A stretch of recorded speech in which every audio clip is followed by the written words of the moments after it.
Mark ಆಗಿರ್ಬೋದು, UK ಆಗಿರ್ಬೋದು, London and northern America part ಅಂದ್ರೂ ತಪ್ಪಾಗಲ್ಲ ಅಲ್ವಾ? ನಾರ್ದರ್ನ್ ಆ್ಯಂಡ್ ಸೆಂಟ್ರಲ್ ಅಮೇರಿಕಾದಲ್ಲೂ ಕಾಣಿಸ್ತಾ ಇದೆ. ಸೊ ನಮ್ಮ ಭಾರತದಲ್ಲಿ ಕಾಣಲಿಕ್ಕೆ ಆಗೋದಿಲ್ಲ, ಬಟ್ ಆದರೆ ಭಾರತಕ್ಕೆ ಇಂಪ್ಯಾಕ್ಟ್ ಆಗುತ್ತಾ ಈ ಗ್ರಹಣ ಅನ್ನೋದನ್ನ ನಾನು ಇವಾಗ ನಿಮ್ಮನ್ನು ಕೇಳಬೇಕು. ಖಂಡಿತ ಆಗುತ್ತೆ ಮೇಡಮ್, ಖಂಡಿತ ಆಗುತ್ತೆ. ಯಾಕೆ ಅಂತ ಹೇಳ್ತೀನಿ ಕೇಳಿ. ಒಂದು ಸಿಂಪಲ್ ಎಕ್ಸಾಂಪಲ್ಲು, ನಮ್ಮ ಮನೆಗೆ ಬೆಂಕಿ ಬಿದ್ದಿಲ್ಲ, ಪಕ್ಕದ ಮನೆಗೆ ಬೆಂಕಿ ಬಿದ್ದಿದೆ ಅಂದರೆ ಶಾಖ ನಮಗೆ ತಗಲತ್ತೆ ತಾನೆ. ಸಿಂಪಲ್ ಲಾಜಿಕ್ ಹೇಳ್ತೀವಿ, ಅದು ಸಿಂಪ್ಲೆಸ್ಟ್ ಲಾಜಿಕ್ ಇದು. ಹಾಗೆ ಎಲ್ಲೋ ಆಗ್ತಕ್ಕಂಥದ್ದು ನಮಗೂ ಒಂದು ಸ್ವಲ್ಪ ಮಟ್ಟಿಗೆ ಇಂಪ್ಯಾಕ್ಟ್ ಆಗುತ್ತೆ.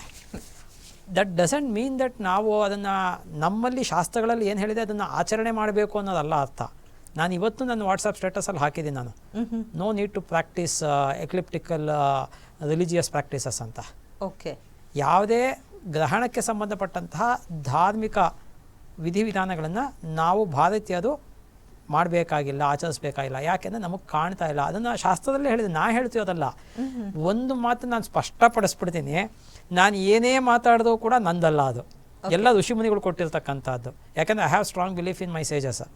ಹಾಗಾಗಿ ಏನಾಗುತ್ತೆ ಅಂದರೆ ಅವ್ರು ಹೇಳಿಯೋದನ್ನು ನಾನು ಹೇಳ್ತೀನಿ. ಅಕಸ್ಮಾತ್ ನಾನು ಹೇಳಿದೊಳಗೆ ನಾನು ತಪ್ಪಿದ್ರೆ ಅವ್ರು ಹೇಳೋದು ತಪ್ಪಾಗಿರುತ್ತೆ ಅಷ್ಟೇ.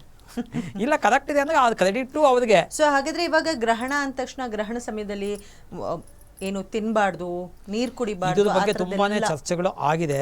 ಬಟ್ ಏನು ನಾನು ಡಾಕ್ಟರ್ಸ್ಗಳು, ಯಾಕೆ ನಾನು have taught for Ayurvedic students also for so many years, ಕೇಳ್ತಾನೆ ಇರ್ತೀನಿ ನಾನು ಅವಾಗಲೇ ಇದೇ ಮಾತನ್ನೇ ಹೇಳಿದ್ದು, to be on the safer side.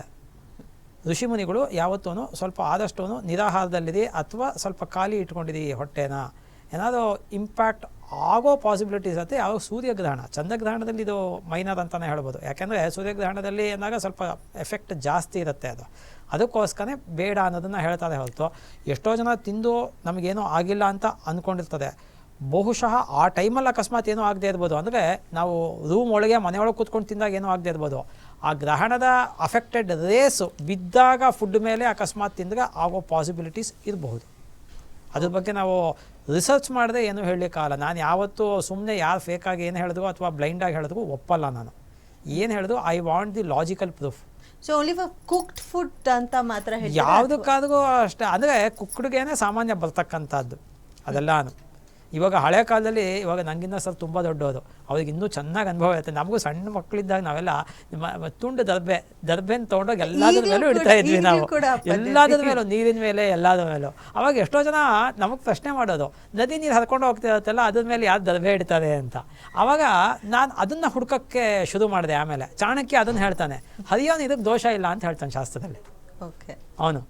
So ಹರಿಯೋ ನೀರಿಗೆ ಅದು ಏನೂ ಇದಾಗೋದಿಲ್ಲ, ಅದು ಪಾಡೋದು ಹೋಗ್ತಾ ಇರುತ್ತೆ. ಮತ್ತು ಎಷ್ಟೋ ಗಿಡಮೂಲಿಕೆಗಳ ಮುಖಾಂತರ ಹೋಗುತ್ತೆ ನದಿ ನೀರು. ಆದ್ದರಿಂದ ಅದಕ್ಕೆ ಏನು ದೋಷ ತಗೊಳ್ಳೋದಿಲ್ಲ ಅನ್ನೋದನ್ನು ಅವನ ಒಂದು ಸ್ಟೇಟ್ಮೆಂಟನ್ನು ಕೊಡ್ತಾನೆ. ಸೊ ಹಾಗಾಗಿ ಈ ಥರದ್ದೆಲ್ಲಾನು ಆಗ್ತಕ್ಕಂಥ ಹೇಳಿದ್ರು. ಈ ಸಮಯದಲ್ಲಿ ಕುಕ್ಕುಡ್ ಫುಡ್ ನೀವು ಹೇಳಿದ್ದಕ್ಕೆ, ಕುಕ್ಕುಡ್ ಫುಡ್ ಅನ್ನೋದಕ್ಕೆ ಹೇಳ್ತೀನಿ. ನೀವು ಮೈಕ್ರೋ ಓವನ್ ಇದೆಯಲ್ಲ, ಅದರೊಳಗಡೆ ನೀವು ರಾ ವೆಜಿಟಬಲ್ ಇಟ್ಟರೆ ಆನ್ ಮಾಡಿದ್ರೆ ಒಂದು ಸ್ವಲ್ಪ ಹೊತ್ತಿನಲ್ಲಿ ಅದು ಕುಕ್ಕಿಂಗ್ ಆಗಿರುತ್ತೆ. ಅದು ಯಾವುದರಿಂದ ಆಯಿತು? ಆ ರೇಡಿಯೇಷನಿಂದ ಆಯಿತು ಅಲ್ವಾ? ಸೊ ಆ ರೀತಿ ಆ ರೇಡಿಯೇಷನ್ ಒಂದು ರೀತಿಯ ಎಫೆಕ್ಟ್ ಆಗುತ್ತೆ. ಅದರ ದೋಷ ತಕ್ಷಣ ಕಾಣಿಸಿದ್ರು ಆಮೇಲೆ ಆಗುತ್ತೆ ಅಂತ ಹೇಳಿದ್ರು. ಇದಕ್ಕೆ ನಾನು ಕೂಡ ಸ್ವಾನುಭವದ ಆಧಾರದ ಮೇಲೆ ನಾನು ಕೂಡ ಮಾತಾಡೋದು. ನಂದು ತಕ್ಕಡಿ ನಮ್ಮ ಲಾಂಛನ ತುಲಾರಾಜಿಯವರಿಗೆ ತೂಕ ಹಾಕಿ ನಾವು ಮಾತಾಡೋವಂಥವ್ರು. ಸೊ 1980 ಫೆಬ್ರವರಿ ನಾನು ಮಧ್ಯಪ್ರದೇಶದ ಖರ್ಗೋನ್ ಜಿಲ್ಲೆಯಲ್ಲಿ ಬಿಸ್ಟಾನ್ ಎನ್ನುವ ಒಂದು ಪ್ರದೇಶದಲ್ಲಿ ಟೆಂಟ್ ಹಾಕ್ಕೊಂಡು ಕ್ಯಾಂಪ್ ಮಾಡ್ಕೊಂಡಿದ್ದೆ. ಅಖಿಲ ಭಾರತೀಯ ಭೂವೈಜ್ಞಾನಿಕ ಸರ್ವೇಕ್ಷಣದ ಕಾರ್ಯನಿಮಿತ್ತ ಫಸ್ಟ್ ಪೋಸ್ಟಿಂಗು ಅಲ್ಲಿ ಹೋಗಿದ್ದೆ. ನಾವು ಬೆಳಗ್ಗೆ 6-6:30 ಫೀಲ್ಡ್ಗೆ ಹೋಗ್ತೀವಿ, 12 ಗಂಟೆಗೆ ವಾಪಸ್ ಬಂದು 12:30 ಹೊರಗಡೆ ಟೇಬಲ್ಲು ಅಲ್ಲಿ ಬೆಂಕಿ ಮೇಲೆ ರೊಟ್ಟಿ ಮಾಡ್ತಾಯಿರ್ತಾರೆ ಸರ್ವೆಂಟ್ಸು, ಬಿಸಿ ಬಿಸಿ ಕೊಡ್ತಾರೆ, ತಿಂತಾಯಿದ್ದು. ಆಗ ಇದ್ದಕ್ಕಿದ್ದಂಗೆ ಕತ್ಲಾಗ್ಬಿಡ್ತು. 12:30 ಟೈಮಲ್ಲಿ ಕತ್ಲಾಗೋಯ್ತು, ರಾತ್ರಿ ಆದಂಗೆ ಆಗೋಯ್ತು. ಆಗ ಹಕ್ಕಿ ಪಕ್ಷಿಗಳೆಲ್ಲ ಚೀರಾಡ್ಕೊಂಡು ಹಾರಾಡ್ಕೊಂಡು ಓಡಾಡ್ತಾಯಿದ್ದು. ಅರ್ಥ ಚಿದ್ಲಾಪಿಲ್ಲಿಯಾಗಿ ಹೋಗ್ತಾಯಿದ್ದ. ಏನಿದು ಈಗ ಅಂತ. ಆಮೇಲೆ ನನ್ನ ಕೊಲಿಗೆ ಹೇಳ್ದೆ, ಇವತ್ತು ಸೋಲಾರ್ ಎಕ್ಲಿಪ್ಸಪ್ಪ, ಫುಲ್ ಎಕ್ಲಿಪ್ಸು ಅಂತ ಹಿಂದಿಯವರೊಬ್ಬರು. ನಮ್ಗೆ ಅಲ್ಲಿ ನ್ಯೂಸ್ ಪೇಪರ್ ಸಿಗಲ್ಲ ಕಾಡಲ್ಲಿ, ಟಿ ವಿ ಇಲ್ಲವೇ ಇಲ್ಲ, ಆ ಕಾಲದಲ್ಲಿ ಇರಲಿಲ್ಲ. Radio BBC ಕೇಳ್ತಾಯಿದ್ದು. ಸೊ ನಮಗೆ ಇವತ್ತು ಸೋಲಾರ್ ಎಕ್ಲಿಪ್ಸ್ ಅಂತ ಗೊತ್ತಿರಲಿಲ್ಲ. ಆದರೆ ಅದರ ಕೆಳಗಡೆ ಕೂತ್ಕೊಂಡು ಟೇಬಲ್ ಮೇಲೆ ಊಟ ಮಾಡ್ತಾಯಿದ್ದು. 45 ವರ್ಷಗಳ ಹಿಂದೆ ಹಿಂದೆ. ಇವತ್ತು ಕೂಡ ನಾನು ಗಟ್ಟಿಮುಟ್ಟಾಗಿ ಇದ್ದೀನಿ, ಏನೂ ಆಗಿಲ್ಲ. ಆಮೇಲೆ ಮೊನ್ನೆ 4-5 ವರ್ಷಗಳ ಹಿಂದೆ ಲಾಲ್ಬಾಗ್ನ ಆ ಗುಡ್ಡದ ಮೇಲೆ ನಮ್ಮ ನ್ಯಾಷನಲ್ ಜಿಯಾಲಜಿಕಲ್ ಮಾನ್ಯುಮೆಂಟ್ ಇದೆ, ಅದರ ಇನ್ಚಾರ್ಜ್ ಆಗಿದೆ ಒಂದು ಕಾಲದಲ್ಲಿ. ಸೊ ಅಲ್ಲಿ ಟವರ್ ಪಕ್ಕದಲ್ಲಿ ಒಂದು 45 ಜನ ಎಲ್ಲ ವಿಚಾರವಾದಿಗಳೆಲ್ಲ ಸೇರಿಕೊಂಡು ಉಪ್ಪಿಟ್ಟು ತಿಂದು, ಪ್ಲೇಟ್ನಲ್ಲಿ ಹಾಕ್ಕೊಂಡು ಉಪ್ಪಿಟ್ಟು ತಿಂದು. ಅವತ್ತು ಕೂಡ ಫುಲ್ ಎಕ್ಲಿಪ್ಸ್ ಇತ್ತು, ಅವತ್ತಿನ ದಿವಸ ಕಾಣಿಸ್ತಾ ಇತ್ತು ಎಕ್ಲಿಪ್ಸ್. ಸೊ ಅದರ ಕೆಳಗಡೆ ಉಪ್ಪಿಟ್ಟು ತಿಂದ. ಸೊ ಹಾಗಾಗಿ ನನ್ನ ಅನುಭವದಲ್ಲಿ ಸೊ ಆಹಾರ ಸೇವನೆಯಿಂದ ಆ ಸಮಯದಲ್ಲಿ ಯಾವ ತೊಂದರೆನೂ ಇಲ್ಲ ಅಂತ ನಾನು ಖಡಾಖಂಡಿತವಾಗಿ ಹೇಳ್ಬೋದು. ಏನೋ ಒಂದು ಆ ಟೈಮಲ್ಲಿ ಅಡುಗೆ ಮಾಡಬಾರ್ದು, ಹಾಲು ಯಾರೂ ಚೆಲ್ಲಲ್ಲ, ಫ್ರಿಜ್ಜಲ್ಲಿ ಇಟ್ಬಿಟ್ಟು ಮತ್ತೆ ಬಳಸ್ಕೊತಾರೆ ಬಿಸಿ ಮಾಡಿ ಅಲ್ವಾ. ಅನ್ನ ಮಿಕ್ಕಿದ್ದಿದ್ರೆ ಬಿಸಾಕ್ಬಿಡ್ತಾರೆ, ಬಟ್ ಹಾಲು ಯಾರೂ ಚೆಲ್ಲಲ್ಲ, ತುಪ್ಪ ಚೆಲ್ಲಲ್ಲ. ಅಂದ್ರೆ ಜರ್ಕೆ ಇಟ್ಟಾಗ ಅದ್ ಎಫೆಕ್ಟ್ ಆಗಲ್ಲ ಅನ್ನೋದಕ್ಕೆ ಏನಾದ್ರು ಕಾರಣ? ಅದು ಹುಡುಕ್ಬೇಕು, ಅದನ್ನೇ ರಿಸರ್ಚ್ ಮಾಡಬೇಕು ಅಂತ ನಾನು ಹೇಳೋದು ಯಾವಾಗಲೂ. ದರ್ಭೆಗೆ ಏನಾದ್ರು ಇವಾಗ ನಾವು ಪವಿತ್ರ ಅಂತ ಕರಿತೀವಿ ಫಾರ್ ಎಕ್ಸಾಂಪಲ್, ಅದನ್ನೇ ನಾವು ಬೆರಳಿಗೆ ಹಾಕೊಂಡಾಗ ಗೊತ್ತಾಯ್ತಾ. ಪವಿತ್ರ ಅನ್ನೋ ಶಬ್ದನೂ ಸಂಸ್ಕೃತದಲ್ಲಿ ಪವೇಹ ತ್ರಾಯತೆ ಐತಿ ಪವಿತ್ರಂ ಅಂತ. ಯಾವುದು ದುಷ್ಟಶಕ್ತಿಗಳಿಂದ ಅಥವಾ ಬೇರೆ ಇವಿಲ್ ಎಫೆಕ್ಟ್ಸಿಂದ ನಮ್ಮನ್ನು ಕಾಪಾಡುತ್ತೋ ಅದನ್ನು ಪವಿತ್ರ ಅಂತ ಕರಿತಕ್ಕಂಥದ್ದು ಸಂಸ್ಕೃತದ ಎಟಿಮಾಲಜಿ ನೋಡ್ತು ಅಂದರೆ ನಾವು. ಸೊ ಹಾಗಾಗಿ ಏನಾಗುತ್ತೆ ಅಂದರೆ ಆ ಥರದ್ದು ಒಂದು ಪ್ರಾಪರ್ಟಿ ಏನಾದರೂ ಬಯಾಲಜಿಕಲ್ಲೋ ಕೆಮಿಕಲ್ ಪ್ರಾಪರ್ಟಿ ಇದೆಯಾ ದರ್ಬೆನಲ್ಲಿ ಅನ್ನೋದನ್ನು ಸ್ಟಡಿ ಆ್ಯಂಡ್ ರಿಸರ್ಚ್ ಮಾಡಬೇಕು ಯಾರಾದರೂ. ಎಲ್ಲನೂ ಒಬ್ಬರೇ ಒನ್ ಮ್ಯಾನ್ ಶೋ ಮಾಡ್ತಾ ಕೂತ್ಕೊಳ್ಳಿಕ್ಕೆ ಆಗೋದಿಲ್ಲ. ಇವಾಗ ಯಾವುದನ್ನು ಬೇಕಾದ್ರೂ ಕೆಲವೊಂದು ನಾವು ಹೇಳ್ಬೋದು. ಇವಾಗ ಫಾರ್ ಎಕ್ಸಾಂಪಲ್ ನಾನು ಹೇಳಿದೆ I was teaching for Ayurvedic students ಅಂತ. ಇವಾಗ ನನಗೆ ಕರೋನಾ ಬಂದಾಗ ಬೇಕಾದಷ್ಟು ಜನ ಕೇಳಿದ್ರು, ಸರ್ ಈ ಕರೋನಾ ಅನ್ನೋದು ಒಂದು ವೈರಸ್ ಅಂತ ಹೇಳ್ತಿರಲ್ಲ, ವೈರಸ್ ಆಗಿದ್ದರೆ ಆಯುರ್ವೇದದಲ್ಲಿ ಅಥವಾ ಶಾಸ್ತ್ರಗಳಲ್ಲಿ ನಿಮ್ಮಲ್ಲಿ ಎಲ್ಲೂ ಹೇಳಿಲ್ವಾ? ನಾನು ಎಲ್ಲ ಆಯುರ್ವೇದಿಕ್ ನಮ್ಮ ಸ್ಟೂಡೆಂಟ್ಸ್ಗಳನ್ನು ಒಂದಷ್ಟು ಜನ ಕೇಳಿದೆ, ನೋಡ್ಬೇಕು ಸರ್ ಅಂತ ಅವ್ರು ಹೇಳಿದ್ರು. ಸರಿ ನೀವು ನೋಡೋ ಅಷ್ಟೊಂದು ನಾನೇ ನೋಡ್ತೀನಿ ಕೂತ್ಕೊಂಡೆ, ಯಾಕೆಂದ್ರೆ ನಮ್ಮ ಮನೇಲಿ ಒಂದು 10 ಲಕ್ಷ ರೂಪಾಯಿ ಮೇಲೆ ಗ್ರಂಥಗಳಿದೆ. ನಾ have my own library at my home. So ನಾನು ಮೋದವರು ನನಗೆ 26 ವರ್ಷದ ಕೆಳಗೆ ಅಂದರೆ 26 ಇಯರ್ಸ್ ಬ್ಯಾಕ್ 1999 ನಮ್ಮ ಗುರುಗಳು ಹೇಳಿದರು. ನಾನು ಉಪನಿಷತ್ನಲ್ಲಿ ಶೌನಕ ಮಹರ್ಷಿನ ಕೇಳ್ದಂಗೆ ಏನ ವಿಜ್ಞಾತೇನ ಸರ್ವಂ ವಿಜ್ಞಾತಂ ಭವತಿ, ಯಾವ ಒಂದು ನಾಲೆಡ್ಜನ್ನು ತಿಳಿಯೋದ್ರಿಂದ ಎಲ್ಲ ತಿಳಿಯುತ್ತೆ ಅನ್ನೋ ಥರ ನಾನು ನಮ್ಮ ಗುರುಗಳನ್ನು ಕೇಳಿದ್ದೆ. ಅಷ್ಟು ಪುರಾಣಗಳನ್ನು ಓದಿದ್ರೆ you will get complete idea ಅಂತ ಹೇಳಿದರು ನನಗೆ. ಬಟ್ ಅಷ್ಟು ಓದೋದು ಕಷ್ಟ, ಯಾವುದು ಓದೋಕ್ಕಾಗಲ್ಲ ಅಂತ ಕೂಡ ಹೇಳಿದರು ಅವರು. ಯಾಕೆಂದರೆ 4.5 ಲಕ್ಷ ಟೆಕ್ನಿಕಲ್ ಶ್ಲೋಕಾಸ್, 4.5 lakh ಶ್ಲೋಕಾಸ್ ಎಲ್ಲಾನು. ಅಲ್ಲೂ ಕೂಡ ಅದೇನಾಗುತ್ತೆ ಅಂದರೆ ಆ್ಯಕ್ಚುಲಿ 18 ಪುರಾಣಗಳು ಅಂತ, ಅಷ್ಟಾದಶ ಪುರಾಣಾನಾಂ ಕಥಾ ಸತ್ಯವತಿ ಸುತಃ ಅಂತ ಪುರಾಣದಲ್ಲೇ ಬರುತ್ತೆ. 18 ಪುರಾಣ ಅಂತ. ಆ್ಯಕ್ಚುಲಿ 18 ಅಲ್ಲ, ಅದು 19-20 ಬರುತ್ತೆ ಲೆಕ್ಕಾಚಾರಕ್ಕೆ. ಯಾಕೆ ಅಂದರೆ ನಮ್ಮಲ್ಲಿ ಲಿಂಗ ಪುರಾಣ, ಶಿವಪುರಾಣ, ದೇವಿ ಭಾಗವತ ಪುರಾಣ, ಭಾಗವತ ಪುರಾಣ, ಈ 4 ಪುರಾಣಗಳಲ್ಲಿ 2 ಕನ್ಸಿಡರ್ ಮಾಡ್ತಾರೆ, ಇನ್ನು 2 ಕನ್ಸಿಡರ್ ಮಾಡಲ್ಲ ಕೆಲವರು. ಹಾಗಾಗಿ ನಾವೆಲ್ಲನೂ ತೊಗೊಂಡಾಗ 19 ಅಥವಾ 20 ಪುರಾಣಗಳ ಲೆಕ್ಕಾಚಾರಕ್ಕೆ ಬರುತ್ತೆ. ಸೊ ಹಾಗಾಗಿ ಯಾವುದೂ ಬಿಡೋದು ಬೇಡ ಅಂತ ನಾನು ಅಷ್ಟನ್ನೂ ಕೂತ್ಕೊಂಡು 12 ವರ್ಷಗಳ ಕಾಲ ಸತತವಾಗಿ around 8 to 10 hours per day ಓದ್ತಾ ಇದ್ದೆ ನಾನು.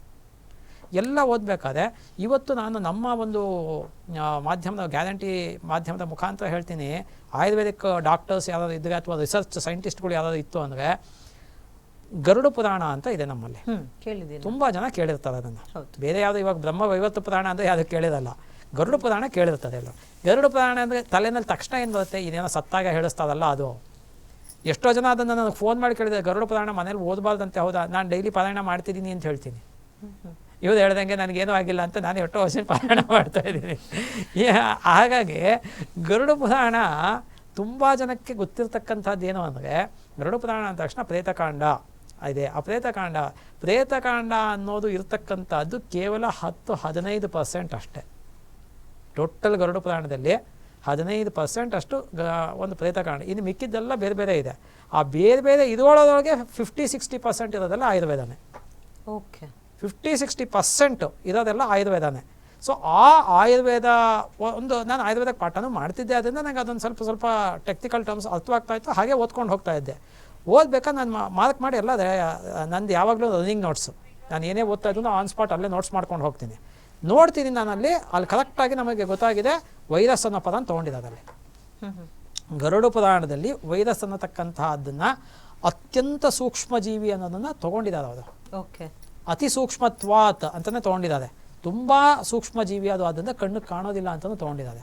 ಹಾಗಾಗಿ ಈ ಥರದ್ದೆಲ್ಲವೂ ಕೂಡ ಇರುತ್ತೆ, ನಮಗೆ ಗೊತ್ತಾಗೋದಿಲ್ಲ. ಸ್ಟಡಿ ಮಾಡಬೇಕು, ರಿಸರ್ಚ್ ಮಾಡಬೇಕು. ರಿಸರ್ಚ್ ಮಾಡಿದ್ರೆ ನಾವು ಏನೂ ಹೇಳಲಿಕ್ಕಾಗಲ್ಲ. ಒಬ್ಬೊಬ್ಬರು ಬಾಡಿ ಕಂಡೀಷನ್ ಒಂದೊಂದು ಥರ ಇರುತ್ತೆ. One man's food is other man's poison ಅಂತ ಇಂಗ್ಲೀಷ್ನಲ್ಲಿ ಒಂದು ಪ್ರಾವರ್ಬ್ ಇದೆ. ಹಾಗೆ ಇವಾಗ ಸಾರ್ ಹೇಳ್ದಂಗೆ ನಾನು ಅದನ್ನೇ ಯೋಚನೆ ಮಾಡ್ತಾ ಇದ್ದೆ. ಗ್ರಹಣ ಟೈಮಲ್ಲಿ ಕೂತ್ಕೊಂಡು ತಿಂದಿದ್ದೀವಿ ಅಂದ್ರೂ ಬಟ್ ಶಾಸ್ತ್ರಗಳಲ್ಲಿ ತಿನ್ನಬಾರ್ದು ಅಂತ ಹೇಳುತ್ತೆ. ಹಾಗಾದರೆ ಯಾವುದು ಸರಿ ಯಾವುದು ತಪ್ಪು ಇದನ್ನು ನಾವು ನಾವೇ ಖುದ್ದಾಗಿ ಪ್ರಾಕ್ಟೀಸ್ ಮಾಡಿ ನೋಡಬೇಕಾಗುತ್ತೆ. ಟೆಸ್ಟೆಡ್ ಓಕೆ ಅನ್ನೋದು ಬರಬೇಕು ಯಾವತ್ತೂ ಅನ್ನೋ ಟೆಸ್ಟ್ ಮಾಡಿ ನೋಡಬೇಕಾಗತ್ತೆ. ಹಾಗಾದ್ರೆ ಋಷಿಮುನಿಗಳು ಯಾಕೆ ಹೇಳಿದ್ದಾರೆ ಅನ್ನೋ ಕಾನ್ಸೆಪ್ಟು ಕೂಡ ಬರುತ್ತೆ. ಅವಾಗ ಏನಾಗುತ್ತೆ ಅಂದರೆ ಬಹುಶಃ ಏನಾದರೂ ಆ ಕಾಲದಲ್ಲಿ ಏನಾದರೂ ಯಾರೋ ಕೆಲವು ಜನಗಳಿಗೆ ದೋಸ್ ಹೋದ ಫಿಸಿಕಲಿ ಅದು ಮೆಂಟಲಿ ವೀಕ್ ಇರ್ತಕ್ಕಂಥವ್ರಿಗೆ ಏನಾದರೂ ಆಗಿರ್ಬೋದೇನೋ. ಆವಾಗ ಏನು ಮಾಡ್ತಾರೆ ಇವರು to be on the safer side ಎಲ್ರಿಗೂ ಒಂದು ಸ್ವಲ್ಪ ತಡೆ ಹಿಡಿದಿರ್ತಾರೆ ಆ ಟೈಮಲ್ಲಿ ಇದು ಮಾಡಬೇಡಿ ಅಂತ. ಇವಾಗ ನಾನು ಹೇಳ್ದಂಗೆ ನೀರು ಚೆಲ್ತಾರೆ, ತುಪ್ಪ ಯಾವುದು ಚೆಲ್ಲಲ್ಲ. ಯಾಕೆ ತುಪ್ಪ ₹1,000 ಮೇಲೆ ಕಾಸ್ಟ್ಲಿ kg ಅದು ಕಾಸ್ಟ್ಲಿ. ಹಾಗೆ ನೀರಿಗೆ ನೊಣ ಬಿದ್ದರೆ ನೀರಿನ ಫುಲ್ ಬಿಸಾಕ್ತಾರೆ, ತುಪ್ಪಕ್ಕೆ ನೊಣ ಬಿದ್ದರೆ ತುಪ್ಪ ಫುಲ್ ಚೆಲ್ತಾರೆ. ಹಾಗೇನೆ ನೊಣ ತೆಗೆದು ಆಚೆ ಆಗುತ್ತೆ. ಈಗ ಪ್ರೆಗ್ನೆಂಟ್ ಲೇಡಿ ಹೊರಗಡೆ ಹೋಗಬಾರ್ದು ಅಂತ. ಈಗ ಹಸು ಪ್ರೆಗ್ನೆಂಟ್ ಆಗಿರುತ್ತೆ, ಅದು ಹೊರಗಡೆನೇ ಇರುತ್ತೆ, ಅದ್ರ ಮೇಲೆ ಯಾವ ಎಫೆಕ್ಟು ಆಗಲ್ವಾ? ಅಲ್ಲ, ನಾವು ಯೋಚನೆ ಮಾಡಬೇಕಾಗತ್ತೆ. ಕೆಲವು ಟೈಮು ಪ್ರಕೃತಿನಲ್ಲಿ ಪ್ರಾಣಿಗಳು ಪಕ್ಷಿಗಳು ಎಲ್ಲ ಅವು ಪಾಡ್ಗೋ ಬದುಕ್ತವೆ. ಗ್ರಹಣ ಟೈಮಲ್ಲಿ ಅವುಗಳ ಮೇಲೆ ಯಾವ ನಿಷಿದ್ಧನಲ್ಲ ಅವು ಫಾಲೋ ಮಾಡೋದು ಇಲ್ಲ. ನಾವು ಇಷ್ಟೊಂದು ನಿಷಿದ್ಧಗಳನ್ನ ನಮ್ಮ ಮೇಲೆ ಹೇರ್ಕೊಂಡಿದ್ದೀವಿ. ಆದರೆ ಈ Christians, Muslims and other tribes in the world and so many other populations are there in the world, ಅವರು ಆರಾಮಾಗಿದ್ದಾರೆ. ಯಾವ ನಿಷಿದ್ಧಗಳು ಇಲ್ಲ, ನಿಷೇಧಗಳು ಇಲ್ಲ. ನಮ್ಮ ಮೇಲೆ ನಾವು ಯಾತಕ್ಕೆ ಇಷ್ಟೊಂದು ಹಾಕ್ಕೊಂಡಿದ್ದೀವಿ? ಅದೇ ಇವ್ರು ಹೇಳಿದಾಗೆ safety, to be on the safer side ಆಯಿತು. ಅದು ಒಂದು ಕಾಲದಲ್ಲಿ ಚಿಂತನೆ ಇತ್ತು, ನಂಬಿಕೆ ಇತ್ತು, ಆಚರಣೆ ಇತ್ತು. ಇವತ್ತಿನ ಕಾಲಘಟ್ಟದಲ್ಲಿ ಸೈಂಟಿಫಿಕ್ ಏಜಲ್ಲಿ ಎಷ್ಟು ರೆಲೆವೆಂಟ್ ಆಗುತ್ತೆ, ಎಷ್ಟು ನಾವು ಮುಂದುವರಿಸ್ಬೇಕು, ಎಷ್ಟು ಬಿಡಬೇಕು, ಅದನ್ನು ನಾವು ಮರು ವಿಮರ್ಶೆ ಕೂಡ ಈಗ ನೋಡ್ತಾ ಇದೀವಿ ಗ್ರಹಣ ಗೋಚರಿಸ್ತಾ ಇರೋದು. ಹೌದು. ಸೊ ಇನ್ನೊಂದು ಅರ್ಧ ಗಂಟೆಗೆ ಅದು ಕಂಪ್ಲೀಟ್ ಕವರ್ ಆಗುತ್ತೆ, ಡಿಸ್ಕ್ ಪೂರ್ತಿ ಕವರ್ ಆಗುತ್ತೆ. ಸೊ ಅದಾದ ಮೇಲೆ ಎಲ್ಲೋ ಒಂದು ಕಡೆ ಆ ರಿಮ್ನ ಹೊರ ಮಾರ್ಜಿನ್ನಲ್ಲಿ ಒಂದು ಡಿಪ್ರೆಷನ್ ಇದ್ದರೆ ವಿ ಶೇಪ್, ಅದ್ರ ಮೂಲಕ ಬೆಳಕು ಬಂದುಬಿಡುತ್ತೆ.